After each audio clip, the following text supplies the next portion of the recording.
Bismillahirrahmanirrahim. Assalamualaikum warahmatullahi wabarakatuh. Innal hamdalillah nahmaduhu wa nasta'inuhu wa nastaghfiruh wa na'udzu billahi min shururi anfusina wa sayyiati a'malina. Man yahdihillahu fala mudilla lahu wa man yudlil fala hadiya lahu. Asyhadu an la ilaha illallah wahdahu la syarika lahu wa asyhadu anna Muhammadan 'abduhu wa rasuluh. Ya ayyuhallazina amanu taqullaha haqqa tuqatih wa la tamutunna illa wa antum muslimun. Ya ayyuhan nasu taqu rabbakum alladzi khalaqakum min nafsin wahidah wa khalaqa minha zawjaha wa bassa minhuma rijalan katsiran wa nisaa'a wattaqullaha alladzi tasaaluna bihi wal arham innallaha kana 'alaykum raqiba. Ya ayyuhallazina amanu taqullaha wa qulu qawlan sadida يصلح لكم أعمالكم ويغفر لكم ذنوبكم ومن يطع الله ورسوله فقد فاز فوزا عظيما أما بعد اللهم صل وسلم وبارك على نبينا وسيدنا محمد وعلى آله وصحبه أجمعين. Ma'asyiral muslimin rahimani wa rahimakumullah. Alhamdulillah, pertama-tama adalah kita senantiasa memuji Allah Subhanahu wa taala atas semua limpahan nikmat dan karunia yang masih senantiasa Allah berikan kepada kita semua.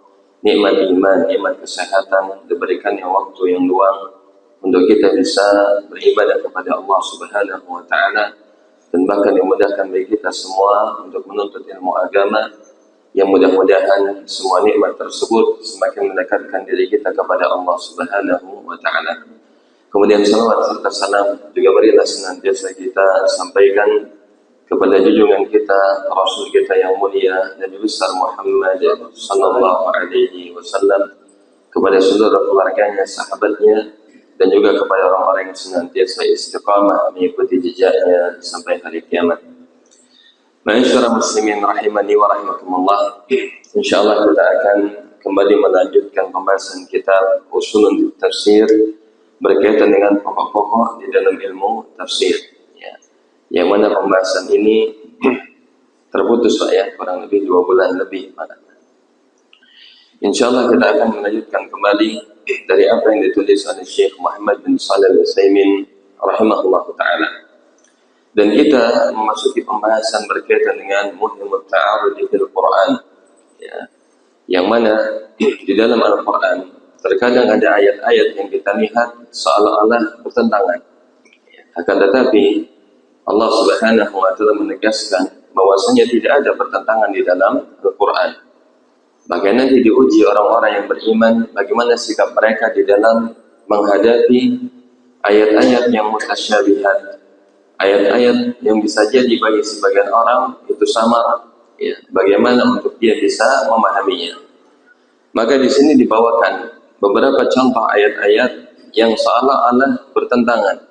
Padahal hakikatnya adalah tidak, karena memang Al-Quran itu tidak akan mungkin bertentangan.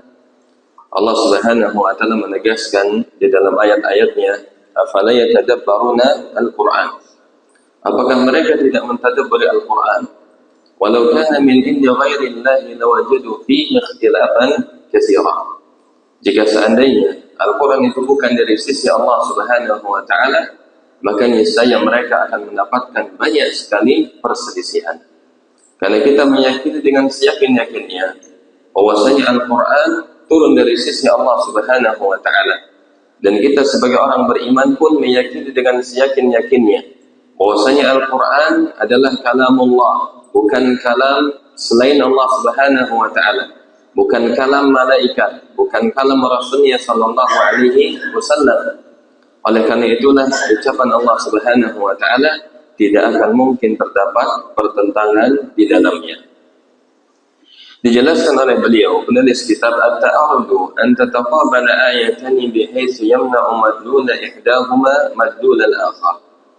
Yang dimaksud dengan ta'arud di dalam Al-Quran adalah ketika ada 2 ayat yang bertemu, ya, atau yang kita baca, tetapi makna yang satu dengan yang lainnya tidak sinkron, ya. Satunya menafikan, meniadakan, misalnya yang satunya menetapkan. Ya, karena ini sesuatu yang tidak mungkin, Pak ya. Secara logika saja tidak akan mungkin. Ketika ada seorang mengatakan di satu sisi mengatakan iya, sisi yang lain tidak, ya, maka ini dua hal yang tidak akan mungkin bertemu. Maka ketika terjadi atau terdapat di dalam Al-Quran, maka salah satunya pasti mendustakan yang lainnya. Sehingga wala yumkin an yaqa ta'arudu baina ayataini, ya, tidak akan mungkin terdapat dua ayat yang saling bertentangan di dalam Al-Quran. Secara khusus di dalam ayat-ayat yang sifatnya khabari, ya. Ayat khabari itu apa? Ya, ayat yang berisi berita-berita, ya. Yang satunya menceritakan ada, yang satunya menceritakan tidak ada. Ini berita yang apa? Yang bertolak belakang. Maka ini tidak akan mungkin terdapat di dalam Al-Quran.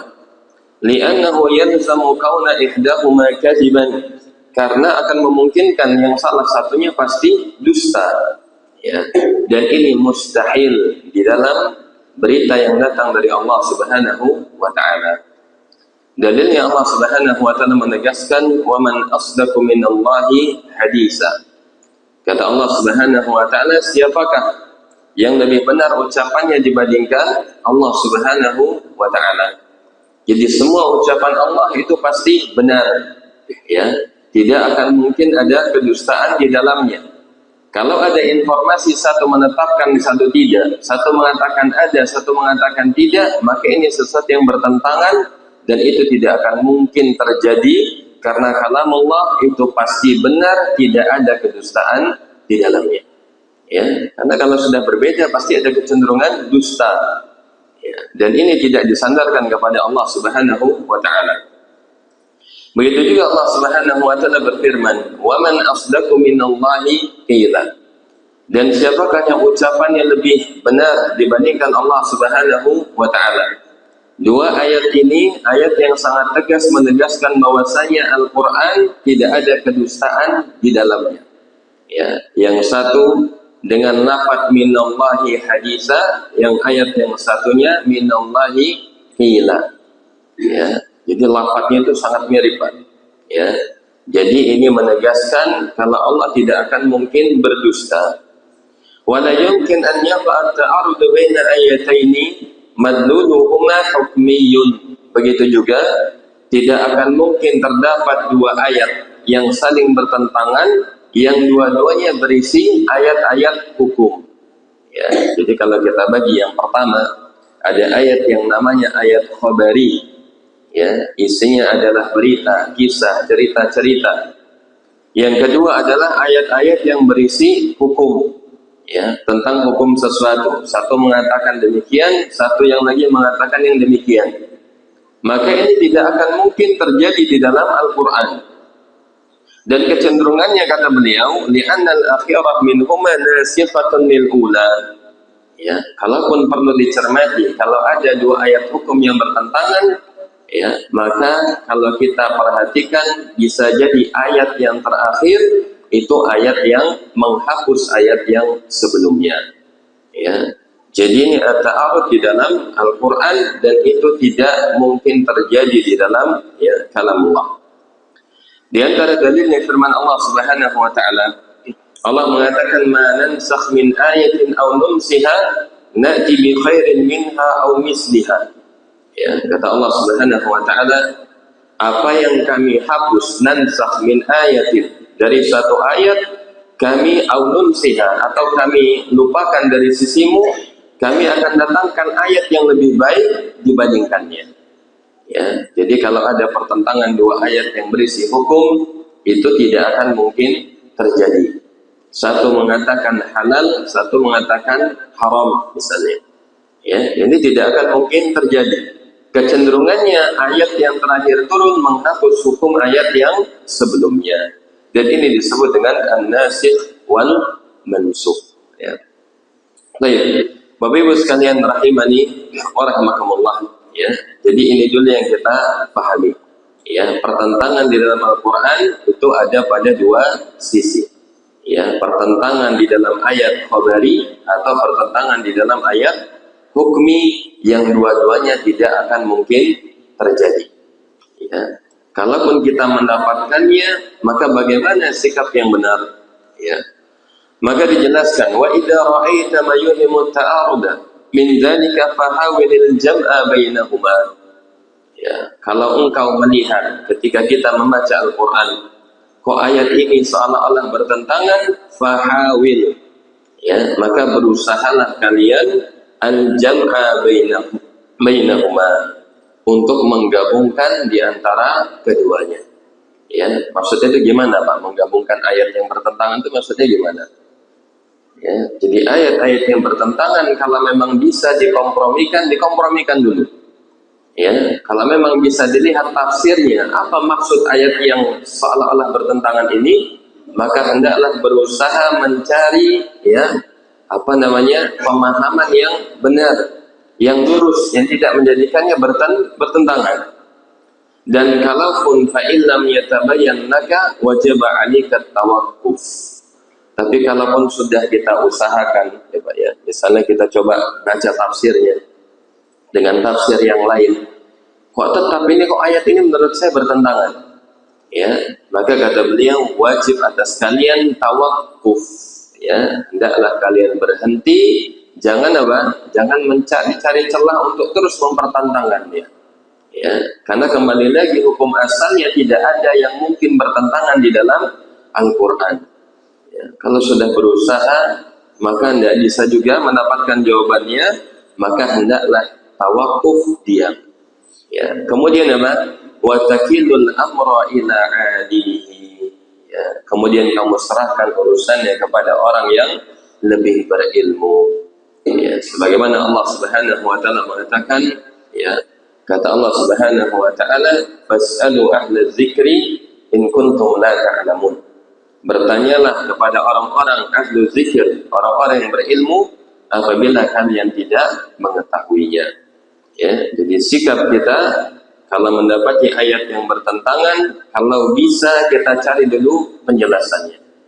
Kalaupun tidak bisa juga, kita berhenti, jangan terus mempertentangkan. Kenapa Pak? Karena itu akan bisa membuat keraguan-raguan, dan itu akan bisa lama-lama menghilangkan keimanan. Ya, maka kalau kita lihat orang-orang yang dia suka sibuk dengan ayat-ayat yang mutasyabihat, dia cari-cari nggak ketemu, nggak masuk akal. Akhirnya apa? Dia berkesimpulan Al-Quran ini tidak sempurna.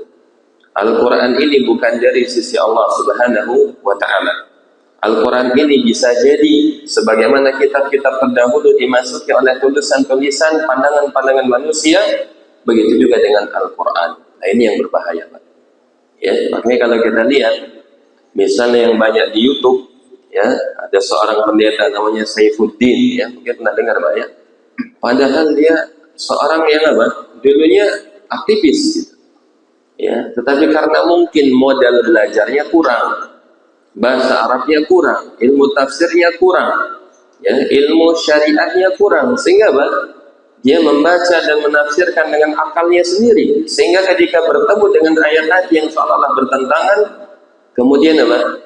Dia menyimpulkan Al-Quran ini tidak sempurna.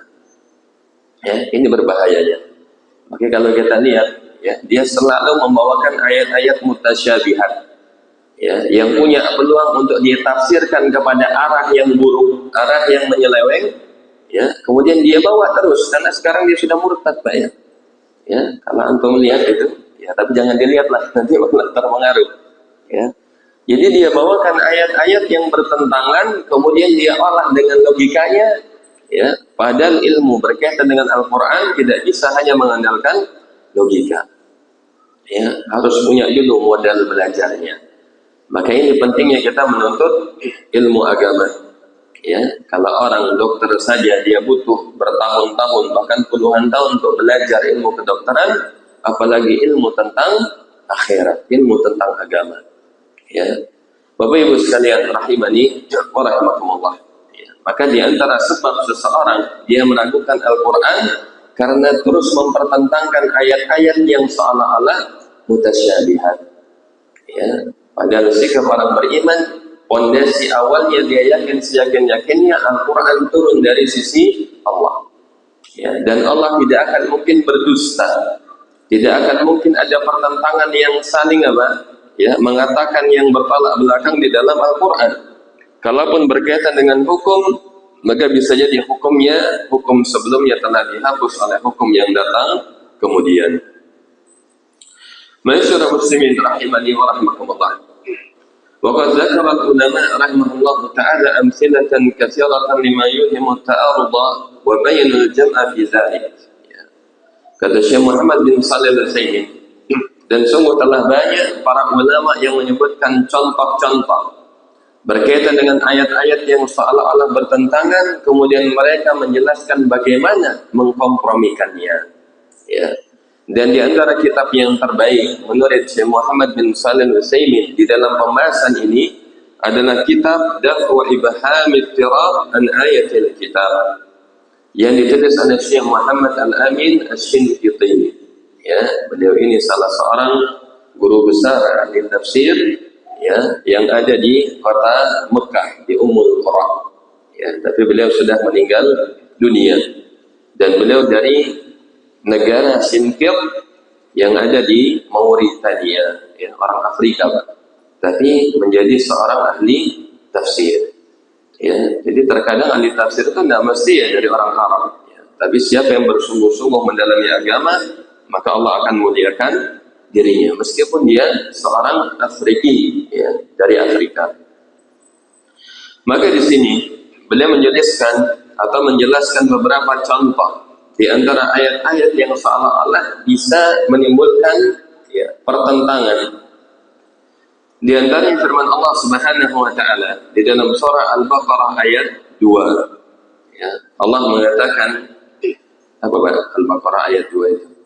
Setelah alif lam mim, dzalikal kitabu la raiba fihi hudan lil muttaqin. Ya, Allah Subhanahu wa taala menyebutkan Al-Qur'an, ya, dzalikal kitab la raiba fihi, tidak ada keraguan padanya, hudan lil muttaqin. Ya, Allah menjelaskan bahwasanya Alkitab tersebut adalah sebagai petunjuk bagi orang-orang yang bertakwa. Ya, itu dalam surah Al-Baqarah ayat 2. Dalam surah Al-Baqarah juga ayat yang ke-185 Allah berfirman, "Syahrul Ramadan alladzi unzila fihi al-Qur'an hudan lin-nasi wa bayyinatin minal huda wal furqan." Ya, maka di dalam ayat ini Allah menjelaskan bulan Ramadan yang diturunkan di dalamnya Al-Quran sebagai apa? Hudan linnas. Ya, pada ayat ini sebagai petunjuk manusia. Ya, yang benar Al-Quran ini petunjuk bagi orang bertakwa atau kepada seluruh manusia? Nah, ini bertentangan apa tidak, Pak? Bertentangan enggak? Ayat satunya mengatakan hudan lil muttaqin, yang satunya mengatakan hudan linnas. Kalau ditanya mana yang lebih benar, Al-Quran itu petunjuk bagi orang bertakwa atau kepada seluruh manusia? Ya, ini kecenderungan. Kalau kita pilih salah dan benar, maka akan mendustakan ayat yang lainnya. Ya. Maka dijelaskan oleh beliau. Maka di dalam ayat ini, faja'ala hidayatul Quran fil ayatil ula khassah bil muttaqin wa fi tsaniyati 'ammah linnas. Kata beliau, Allah Subhanahu wa taala menjadikan hidayah Al-Qur'an pada ayat yang pertama itu hidayah yang khusus. Ya. Adapun pada ayat yang kedua, hudan linnas, itu sebagai, ya, hidayah yang umum yang mencakup seluruh manusia. Dan bagaimana sisi penggabungannya? Ya, kata beliau, wal jam'u bainahuma anna al-hidayata fil ula hidayatut taufiq. Ya, kata beliau, mengkompromikan dua ayat ini adalah yang pertama hidayah khusus tersebut, ya, hudan lil muttaqin, maksudnya adalah hidayah taufik. Ya. Adapun pada ayat yang kedua, fisanya hidayatut tabyin wal irsyad. Adapun hidayah yang kedua adalah hidayah tabyin dan hidayah irsyad, petunjuk secara umum. Ya, karena para ulama menjelaskan hidayah itu ada dua bab. Ya. Pertama hidayatut taufik. Seorang dia bisa berislam, seorang dia bisa beribadah, mentauhidkan Allah Subhanahu wa taala, itu merupakan hidayah taufik. Ya. Yang kedua, hidayah irsyad adalah hidayah pengetahuan. Ya, bisa jadi orang-orang kafir itu sudah mengenal Islam, bahkan sudah tahu Islam, bahkan dia pun membenarkan ajaran Islam, tapi belum masuk Islam. Ya, banyak kan orang-orang mu'alaf itu, dia belajar dulu. Ya, dia setelah benar-benar belajar, sudah tahu, baru kemudian apa? Apakah sudah dikatakan dia Muslim? Belum. Ya, sampai kapan? Sampai dia bersyahadat dan menjalankan konsekuensinya. Ya, maka seorang yang dia sudah masuk ke dalam Islam dan menjalankan Islam itu sendiri, itulah yang dimaksud dengan seorang telah mendapatkan hidayah taufik. Ya, jadi hidayah ada dua. Sebagaimana Abu Talib, ya, paman Nabi Sallallahu Alaihi Wasallam, dia itu sudah mendapatkan hidayah irsyad. Dia sudah tahu, ya, tentang keponakannya dia seorang nabi. Dia membawa agama yang benar, ya. Bahkan sudah dia ketahui tanda-tanda kenabiannya. Tetapi kenapa tidak mau bersyahadat? Karena belum mendapatkan hidayah taufik. Ya, padahal sudah membenarkan dia, tetapi dia tidak mau bersyahadat. Yang Nabi Sallallahu Alaihi Wasallam ketika di akhir hayatnya, Nabi merayu beliau untuk masuk ke dalam Islam. Ya ammi, qul la ilaha illallah kalimatan uhajju laka biha indallah. Ya, kata beliau Sallallahu Alaihi Wasallam, wahai pamanku, ucapkanlah kalimat la ilaha illallah, sebuah kalimat yang akan aku jadikan hujjah nanti di hadapan Allah Subhanahu wa taala. Fa aba an yaqula la ilaha illallah. Tapi kemudian pamannya enggan mengucapkan la ilaha illallah, kemudian dia mati di atas kesyirikan. Ya, kemudian beliau Sallallahu Alaihi Wasallam itu sangat bersedih. Ya, kenapa? Karena pamannya sudah membela dengan harta dan jiwanya. Ya, dia sudah tahu tentang kebenaran apa yang dibawa oleh keponakannya, tetapi tidak mau masuk Islam. Kenapa? Tidak mendapatkan hidayah taufik. Dia sudah mendapatkan hidayah irsyad, ya, tetapi belum mendapatkan hidayah at-taufik. Begitu juga hal yang semisalnya dan berkaitan dengan, ya, contoh yang kita bahas sebelumnya. Terdapat di dalam firman Allah Subhanahu wa taala dalam surah Al-Qasas ayat 56. Ya. Allah Subhanahu wa taala menegaskan kepada nabinya, innaka la tahdi man ahbabta. Sesungguhnya engkau Muhammad tidak bisa memberikan hidayah kepada orang yang engkau cintai. Walakinna Allah yahdi man yasha.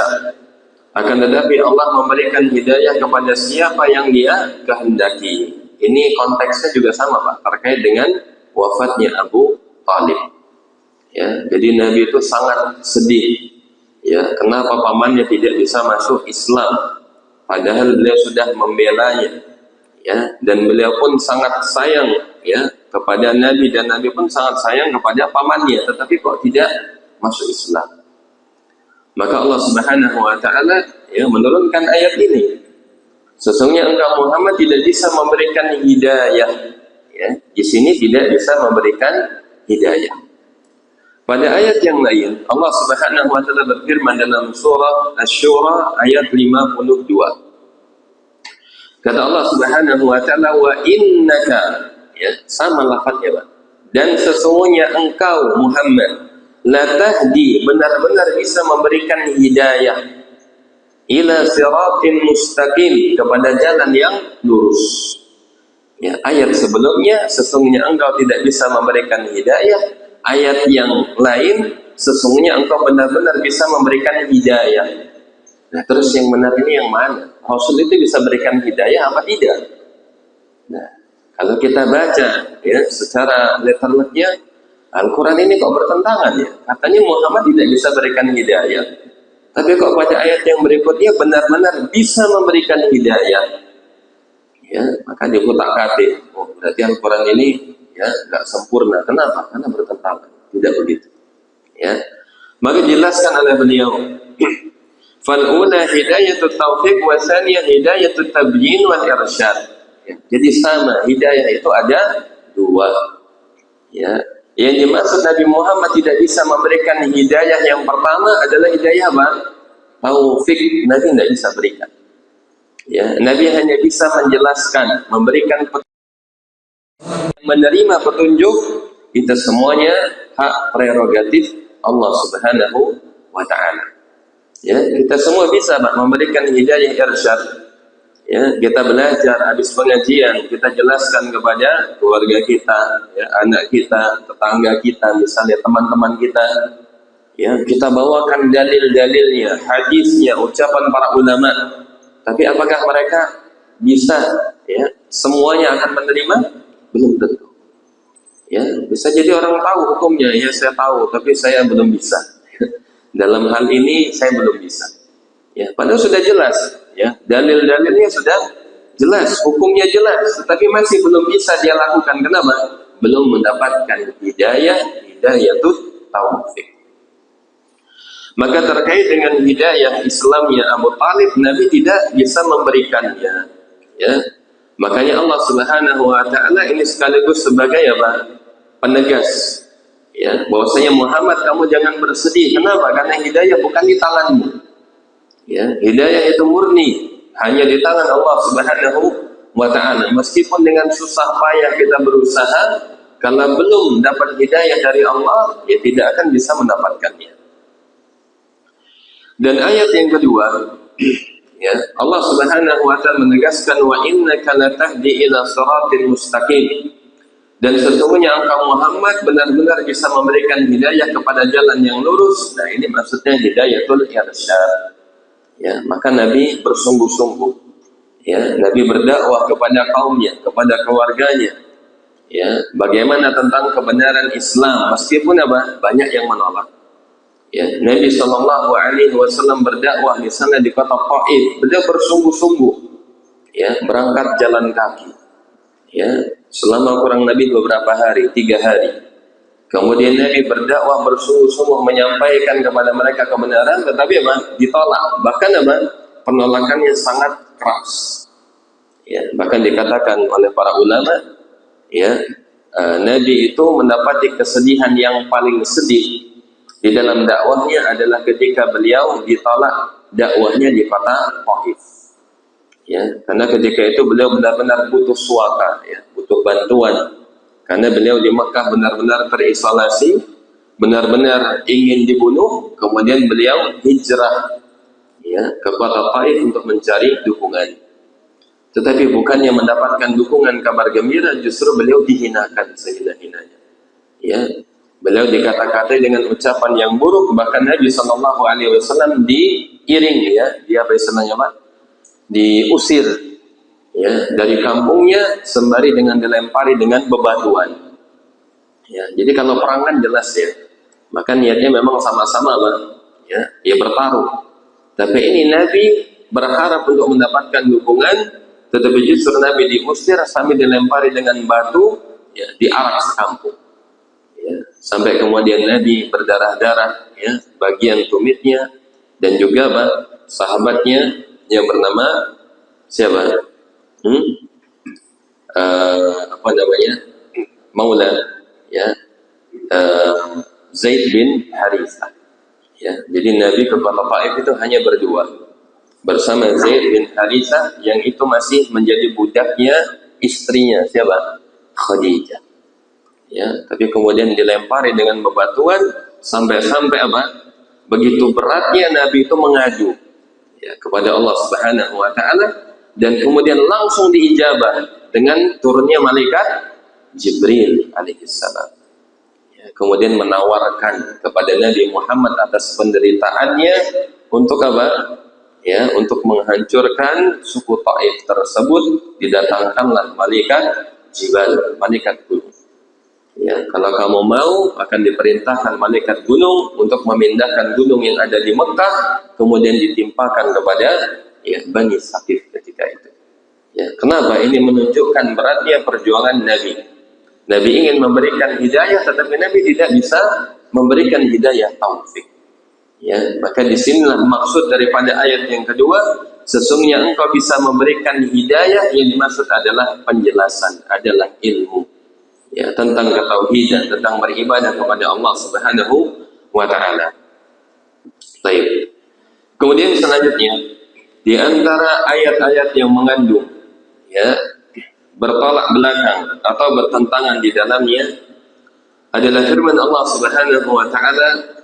Ya, Allah mengatakan syahidallahu annahu la ilaha illa huwa wal malaikatu wa ulul ilmi qa'iman bil qist. Kata Allah Subhanahu wa taala, Allah bersaksi bahwasanya tidak ada ilah yang berhak disembah kecuali hanya Dia. Begitu juga malaikat menyaksikan, begitu juga orang-orang yang berilmu. Ya, ayat ini menegaskan apa? Tidak ada ilah yang berhak disembah melainkan hanya Allah. Ya, itu dalam surah Ali Imran ayat ke-18. Tapi dalam ayat yang lain Allah mengatakan wa ma dalam ayat yang lain sebagai penegas juga Allah mengatakan wa ma min ilahin illallah. Tidak ada ilah kecuali hanya Allah Subhanahu wa taala. Tapi dalam ayat yang lain Allah mengatakan wala tad'u ma'allahi ilahan akhar. Ya, janganlah kamu menyembah sesembahan yang lain. Jadi seolah-olah ayat yang kedua memberikan penegas bahwasanya sesembahan yang lain itu ada. Ya. Pada ayat sebelumnya Allah menegaskan tidak ada ilah kecuali hanya Allah. Tapi ayat yang berikutnya Allah menegaskan jangan kamu berdoa, jangan kamu menyeru bersama dengan Allah sesembahan yang lain. Ya. Berarti di sini seolah-olah ya ilah yang lain itu ada, tapi dalam ayat yang selainnya ilah yang lain itu tidak ada. Jadi yang benar yang mana? Ya, sesembahan selain Allah itu ada atau tidak, Pak? Nyatanya, Pak, ada ya, ada. Jadi ada yang disembah selain Allah, ada yang menyembah ya bintang-bintang, ada yang menyembah hewan, ada yang menyembah benda-benda tertentu, ada yang menyembah ya apalagi ya dan seterusnya, bahkan menyembah roh-roh dan seterusnya. Ya. Maka di sini dijelaskan kata penulis kitab ya Allah Subhanahu wa taala juga menjelaskan fama aghnat ankum alihatuhum allati yad'una min dunillahi min syai'in lamma jaa'a amru rabbik wa ma zaduhum ghaira tatbih. Ya. Kata Allah Subhanahu wa taala, maka tidak akan bisa memberikan manfaat ilah-ilah sesembahan-sesembahan mereka yang mereka seru selain Allah Subhanahu wa taala tatkala telah datang perintah Rabbmu. Dan tidaklah sesembahan-sesembahan itu menambah kepada mereka kecuali hanyalah kehancuran saja. Ya, jadi ini ada 4 ayat. 2 ayat yang pertama menafikan ya sesembahan selain Allah. 2 ayat yang kedua menetapkan ada sesembahan selain Allah. Maka sisi penggabungannya, kata Syekh Muhammad bin Shalih Al-Utsaimin, "Annal uluhiyatal khassah billah azza wa jalla hiya uluhiyah al-haq." Ya, bahwasanya penetapan yang pertama bahwasanya tidak ada ilah kecuali hanya Allah Subhanahu wa taala, ini maksudnya menetapkan uluhiyah yang hak. Ya. Jadi yang benar itu hanya Allah Subhanahu wa taala, adapun ilah-ilah yang lain itu ada tetapi dia tidak hak untuk disembah. Ya. Sebagaimana Allah Subhanahu wa taala menegaskan di dalam Al-Qur'an, "Dzalika bi anna Allaha huwal haq." Yang demikian itu dikarenakan hanya Allah lah sesembahan yang hak, adapun yang lain adalah sesembahan yang batil.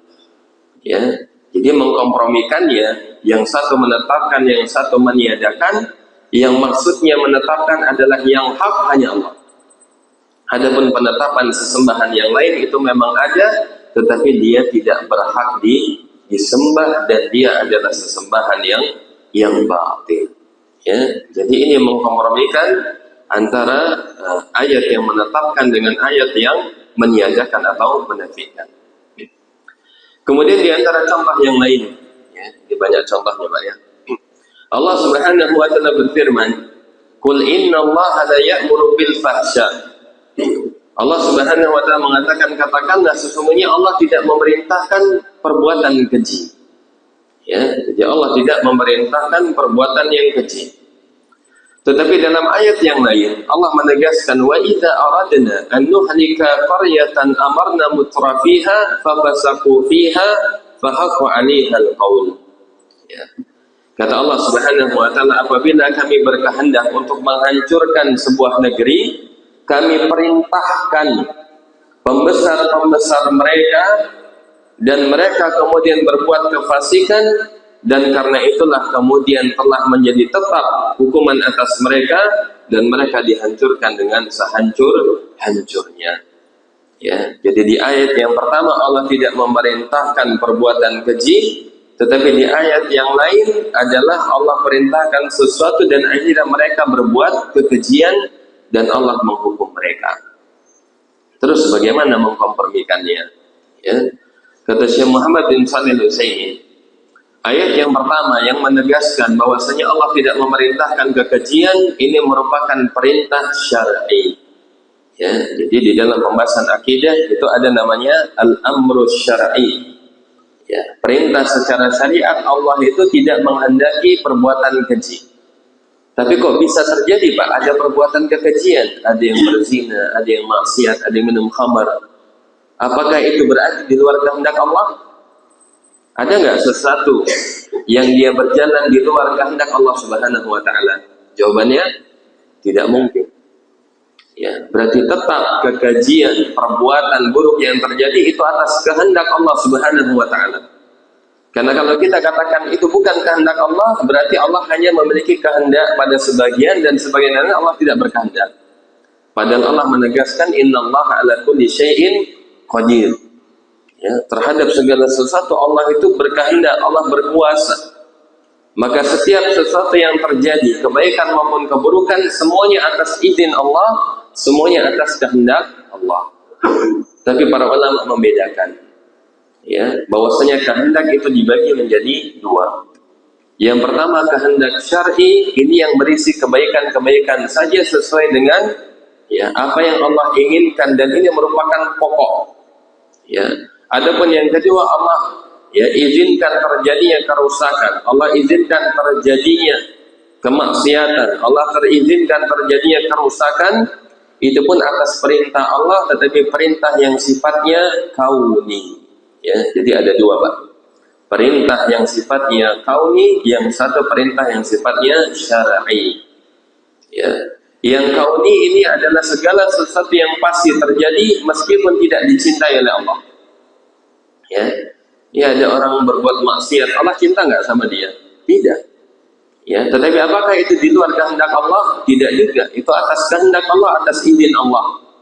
Tapi kenapa Allah menghendaki terjadinya kerusakan, terjadinya hal yang buruk? Ya, kira-kira apa hikmahnya? Ya, kenapa Allah mengizinkan terjadinya keburukan? Ya, adanya orang yang bermaksiat. Ya, karena ini merupakan perintah kauni, tujuannya adalah untuk menguji manusia. Ya, sebagaimana Allah Subhanahu wa taala menegaskan di dalam Al-Qur'an ya bahwasanya Allah menciptakan wa nabluukum ya dan Allah akan menguji kalian bisyarri wal khairi fitnah. Ya, dan kami akan uji kalian dengan kebaikan dan keburukan sebagai apa? Ya fitnah, sebagai ujian bagi kalian. Ya, dan setiap yang ada musibah ataupun keburukan di dalamnya pasti terdapat hikmah yang bisa jadi diketahui, bisa jadi tidak diketahui oleh manusia, tetapi hanya diketahui oleh Allah Subhanahu wa taala. Ya, terjadinya musibah, bencana, ya. Allah secara asal Allah tidak menginginkan kerusakan. Ya, tetapi kerusakan itu terjadi. Ini karena apa? Karena perintah kauniyah Allah, yang mana setiap perintah kauni itu pasti ada hikmah, baik hikmahnya diketahui oleh manusia maupun tidak diketahui oleh mereka. Ma'asyiral muslimin rahimani wa rahimakumullah. Ya, maka ini beberapa contoh ya ta'arud fil Quran. Ayat-ayat yang seolah-olah bertentangan di dalam Al-Quran, baik ayat yang sifatnya khabari, berisi informasi, maupun ayat yang berisi hukum-hukum. Ya, dan kedua-duanya tidak akan mungkin terjadi ketika seorang benar-benar ya, telah mempelajari Al-Quran dengan mentadabburinya. Ya, jadi Allah menegaskan afala yatadabbaruna Al-Quran. Apakah mereka tidak mendalami, tidak memahami, tidak tadabbur Al-Quran? Karena kalau mereka sudah mentadaburinya, ya Allah menegaskan walau kana min indi ghairillah. Jika saja Al-Quran bukan dari sisi Allah, maka pasti mereka dapati perselisihan, pertentangan yang banyak di dalamnya. Tapi karena orang beriman mentadabburi Al-Quran, ya, maka sehingga mereka mendapatkan pencerahan dan mereka semakin kuat imannya dan semakin yakin bahwasanya tidak akan mungkin terjadi pertentangan di dalam Al-Quran. Ya, jadi orang beriman, ya, dia kembalikan kepada ya Allah Subhanahu wa Ta'ala. Hukum asalnya tidak akan mungkin bertentangan. Kalaupun terdapat pertentangan, maka kita berusaha cari tafsirnya, penjelasannya, dan kalaupun tidak mengetahui, ya, dan tidak mendapatkan jawabannya, maka bertanyalah kepada orang yang mengetahui, orang-orang yang mempelajari ya, ilmu Al-Quran. Baik, sampai di sini mungkin ada pertanyaan. Sebelum mungkin kita lanjutkan ke pembahasan al-qasam atau sumpah di dalam Al-Quran. Baik, Pak. Kalau ada, sebelum dilanjutkan. Kalau tidak ada, kita lanjutkan. Ya. Sampai jam berapa ini, Pak? Masih ada berapa menit? Banyak ya? Masih 20 menit, masih banyak sekali. Baik. Yang selanjutnya adalah al-qasam. Ya. Apa yang dimaksud dengan al-qasam? Ya. Dijelaskan oleh para ulama, wa huwa ta'kidu syai'i bi dzikrin mu'azzam. Al-qasam kalau kita terjemahkan adalah sumpah. Apa yang disebut dengan sumpah adalah ta'kidu syai'. Adalah ketika seorang dia menegaskan sesuatu bi dzikri mu'azzamin, dengan menyebut orang atau sesuatu yang diagungkan. Ya.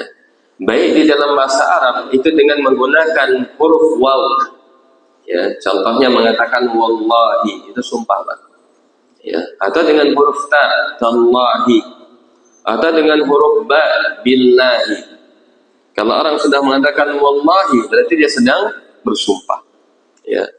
Dan di dalam Al-Quran maka dijelaskan di antara banyak bentuk-bentuk sumpah, yang mana Allah Subhanahu wa Ta'ala tidaklah bersumpah kepada sesuatu melainkan, ya, Allah bersumpah dengan sesuatu yang memiliki, ya, nilai atau memiliki urgensi di dalamnya. Ya, jadi kalau kita lihat Allah banyak bersumpah. Misalnya apa? Allah bersumpah dengan dirinya banyak, ya, wallahi wa rabbis samai, ya, dan seterusnya. Allah bersumpah dengan apa? Dengan manusia, ya.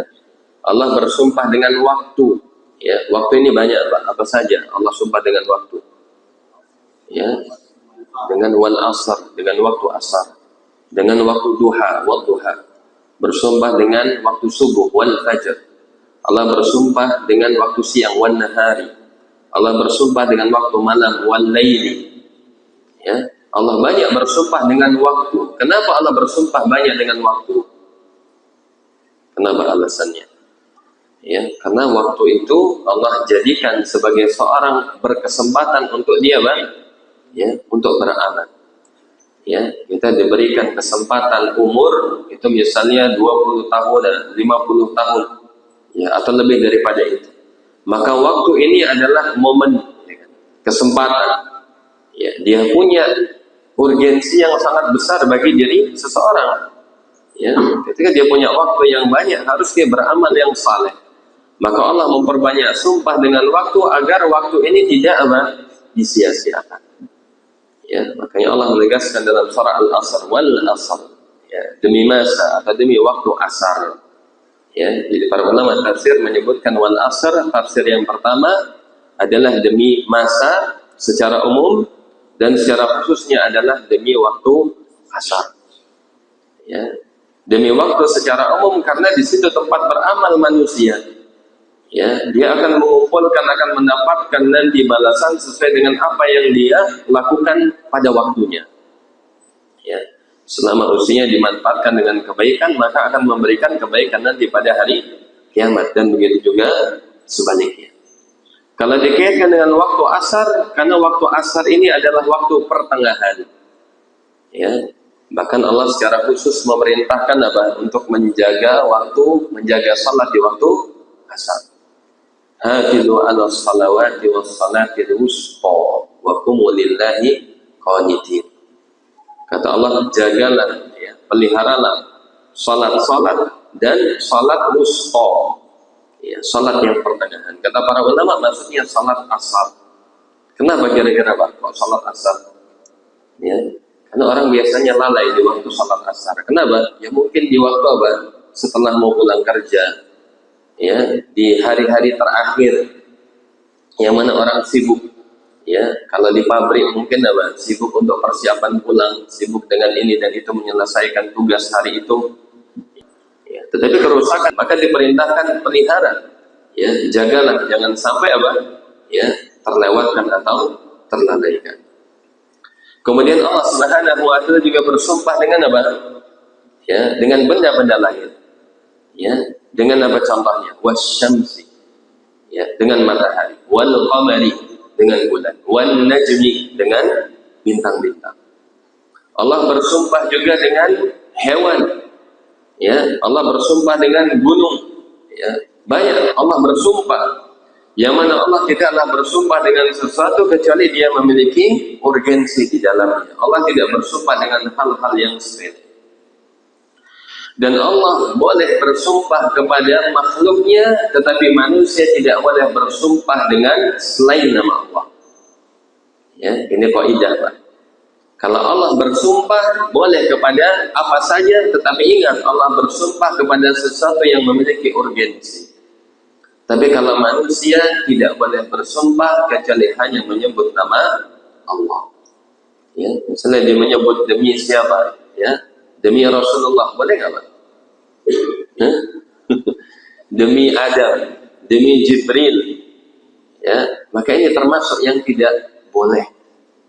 Ya, kata Nabi sallallahu alaihi wasallam, "Man halatha bi ghairi Allahi faqad asyrak aw kafar."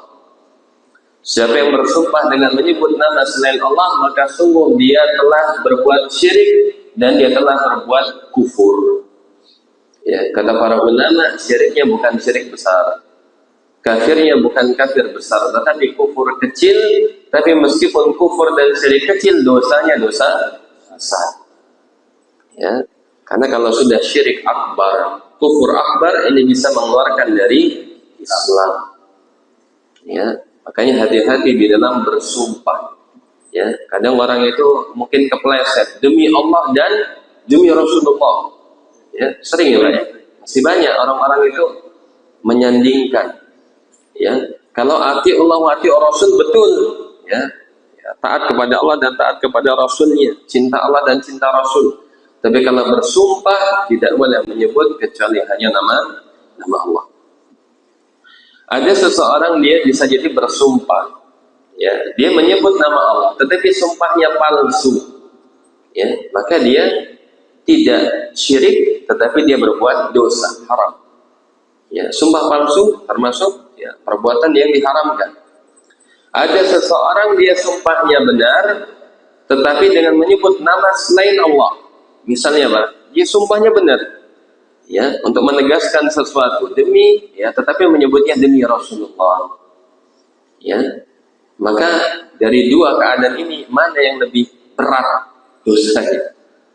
Ya, yang satu menyebut nama selain Allah, yang satu, ya, dia bersumpah tetapi sumpahnya palsu. Ya, jadi kalau dibandingkan dua keburukan, maka yang lebih buruk adalah seorang yang bersumpah dengan nama selain Allah. Ini lebih berat. Ya, kenapa? Karena ini mengandung unsur syirik.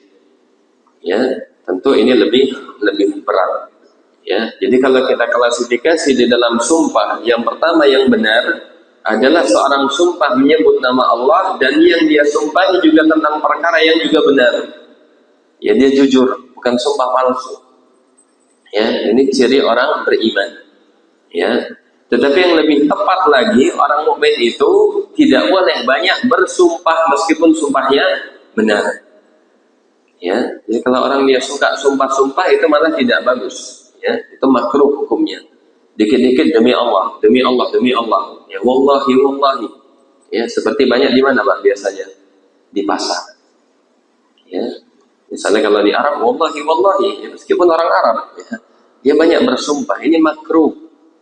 Ya, tapi kalaupun harus bersumpah dalam urusan yang penting, yang punya urgensi, maka boleh seorang dia bersumpah dengan menyebut nama Allah, kemudian nama sumpahnya benar. Ya, ini tingkatan yang pertama. Tingkatan yang kedua, orang bersumpah dengan menyebut nama Allah, ya, tetapi dia sumpahnya sumpah palsu. Ya, dia sudah benar di dalam sumpahnya, menyebut namanya sudah benar, tetapi sumpahnya ya palsu. Ya, tidak jujur, dia berdusta.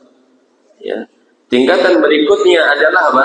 Seorang yang dia bersumpah dengan nama selain Allah atau menggabungkan dengan nama selain Allah.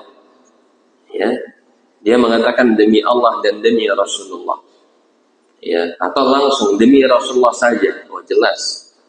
Ya. Dan sumpah yang diucapkan benar. Ya, maka ini lebih buruk lagi dibandingkan yang sebelumnya. Ya. Dan yang buruk dari semua, yang paling buruk adalah ketika apa? Sudah sumpahnya bukan menyebut nama Allah, kemudian apa? Palsu juga. Ya, akhirnya double. Ya. Jadi dia mendapatkan dua dosa yang sangat besar. Ya, maka orang beriman kalaupun dia harus bersumpah, maka sumpahnya menyebut nama Allah, kemudian sumpahnya benar, kemudian dalam perkara yang memiliki urgensi. Tidak sedikit-sedikit mudah bersumpah. Ya, karena ini hukumnya makruh meskipun dia tidak berdosa tetapi dibenci. Baik.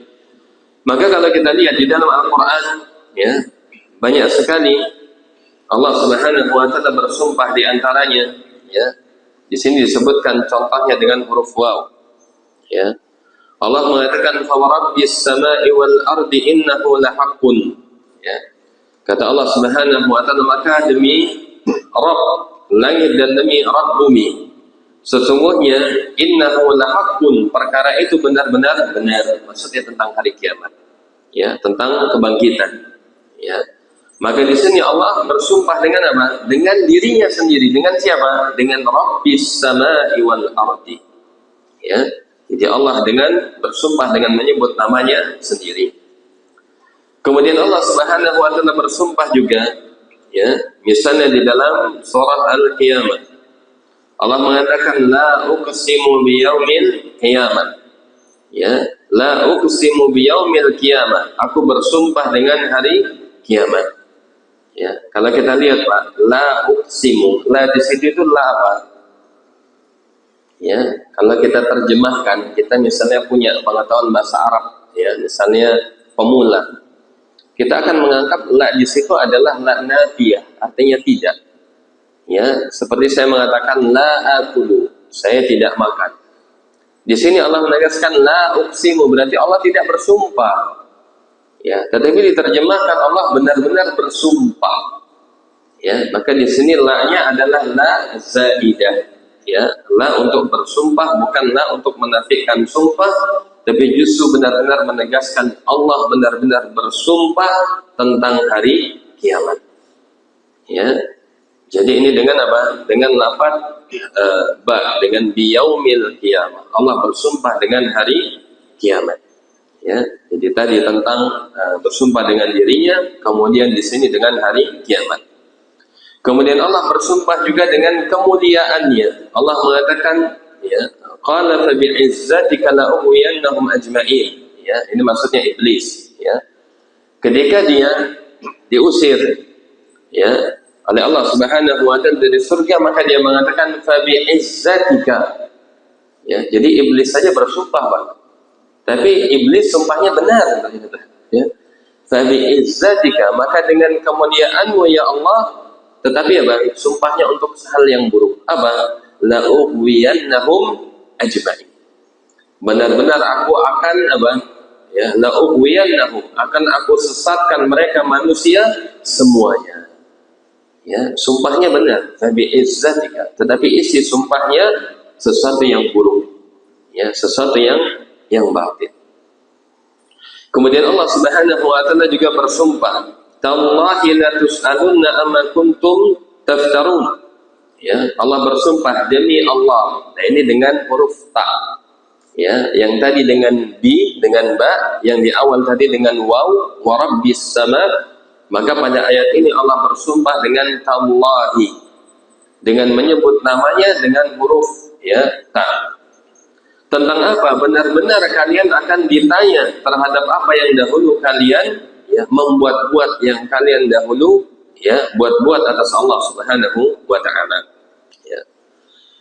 Kemudian dijelaskan, kata beliau ya sebagai kesimpulannya, wal qasamu faidatan, ya bahwasanya di dalam sumpah ini terdapat dua faidah.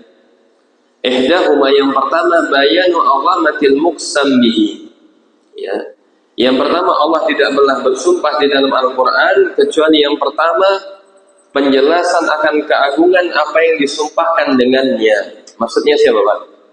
Ya, bersumpah dengannya. Berarti apa? Yang Allah bersumpah dengannya, dia pasti sesuatu yang mulia. Ya, yang agung, sesuatu yang penting. Ya, seperti tadi Allah bersumpah dengan apa? Dengan dirinya. Allah bersumpah dengan benda-benda langit. Allah bersumpah dengan ya, dengan bumi. Allah bersumpah dengan waktu.